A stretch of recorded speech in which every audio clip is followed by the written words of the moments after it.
guys, not sure if you can hear the rain hitting the roof, but it's a rainy day. So let's take a look at the 66. Welcome to part 3. I'm going to discuss this machine a little bit further for you guys. As you can see, it's cleaning up pretty good. I got some oil sitting on it right now. I'm going to finish wiping that off while we talk.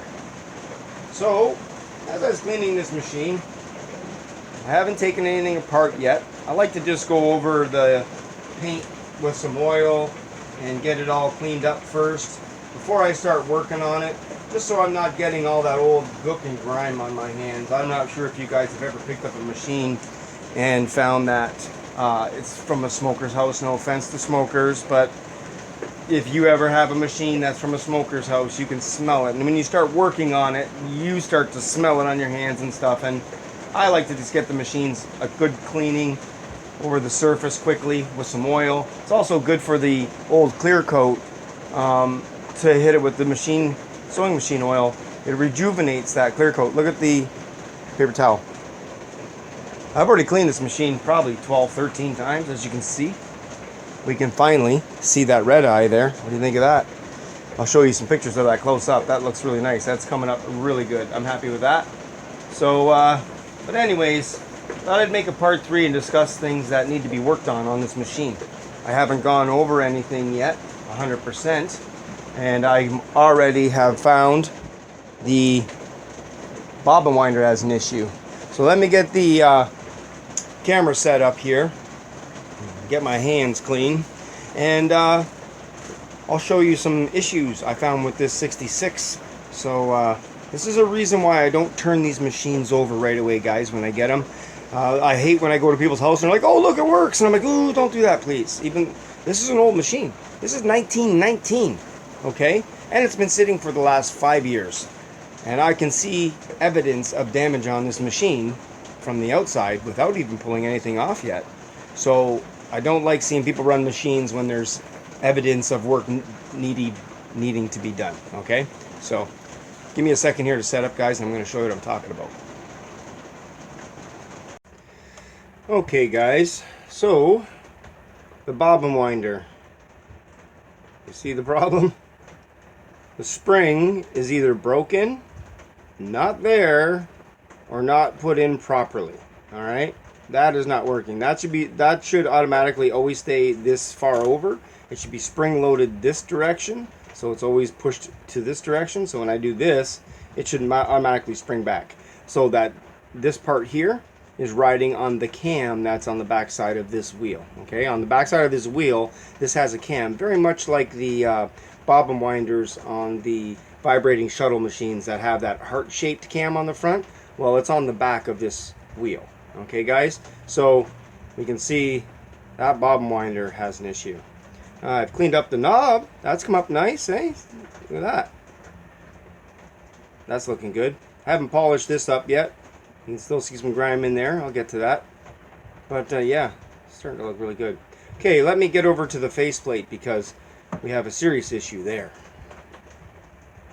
Okay, guys, so here we are at the faceplate. And I'm not sure if you guys noticed in the other video, but my thread guide is missing. See, there's no thread guide on that plate. And because there's no thread guide on that plate, that means I need a faceplate. Okay? But I'm not going to go and jump online and start looking for a faceplate yet.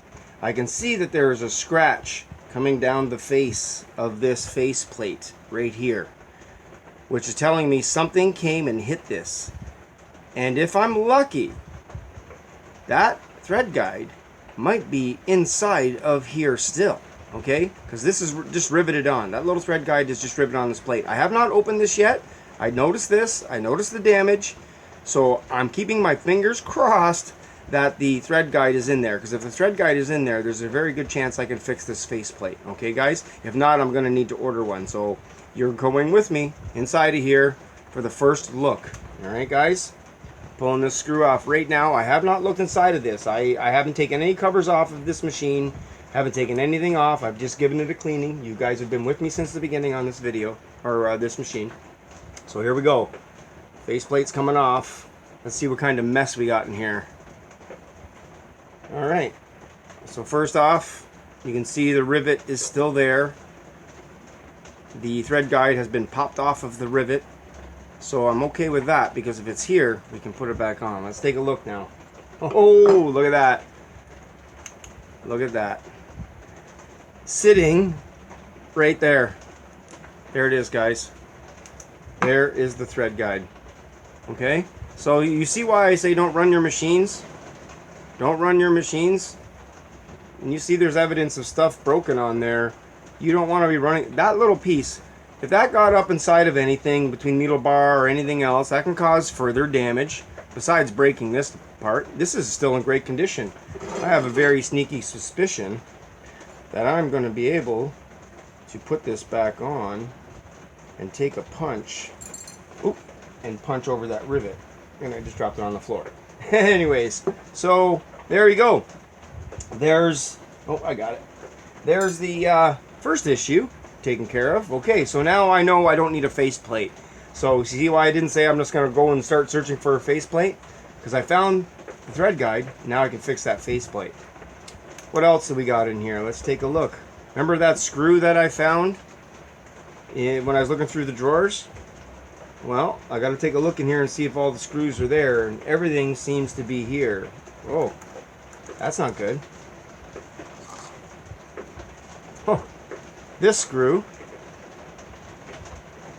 Look at that. Look how loose that is. That screw is backed out all the way to the presser foot arm. That screw's hitting the presser foot arm. I can see it right now. It's not even in. It's all the way unthreaded. Look at that. I have evidence of marring. I know my flashlight sort of screws things up here. I have evidence of marring on that screw, marring on that screw, on that screw. Somebody's been in here tampering with stuff, guys. And that one wasn't even in. That screw wasn't even screwed in. Alright, guys, so there you go. That faceplate's going to be fixed. That was my big issue with this machine. When I found the thread guide was broken on the front, because that thread guide on the front of this machine is important. Now, the lady that I got this machine from, she told me that my friend ran the thread through it and it works good. Really? Really, the machine works good. There was no thread guide on the faceplate. So how did it work good? I don't know. They must not known how to thread the machine, I guess. Anyways, this is why whenever I go buy a machine, guys, buyer beware, okay? Don't believe everything that you're being told about the machine, okay? Like me, I know what I'm getting into. When I see these machines and they're in rough condition, I expect the worst. When I see them in this condition, I expect them to be missing parts, to have parts broken. Guess what else? She told me this machine was ran. The spring is broken on the upper thread tensioner. It doesn't even work. It doesn't even work, guys. So how did you run a stitch on this machine with no upper spring tensioner and no front guide? Is a good question. Do you see what I'm saying? I just said to her yes. I was polite. I'm never gonna call somebody out for lying to me. I don't need to get into it with people that I'm buying machines from, okay? And if they're nice enough to want to get a bit of an education, that's fine. But she told me the treadle was never redone. It's original. She told me her friend ran a stitch on the machine the other day. It works great. You see what I'm saying, guys? Buyer beware. I'm not disappointed. I don't have anything invested into this, okay? So I'm not disappointed with this machine. I can fix everything, any issue that this machine has. So it's not a big deal. But I'm going to go watch some videos on how to tear this completely apart, because I'm going to rip all of this out. I'm going to clean all this stuff properly and put it all back together. I'm going to get a new spring put in here. I'm going to fix that faceplate. And that's going to be part 4 of my Singer 66. Alright guys, just thought I'd make this video to let you know, don't run that machine until you've checked everything. That's not working, this is not working, that's broken. You see what I'm saying? Missing a cover plate. A good sign this machine had issues when I got it was missing that cover plate. You know, if I owned the machine, it wouldn't be missing any parts. Just me. I cherish these machines. So let's get this baby back to how she's supposed to be. Anyways, guys, stay safe, and I'll talk to you soon.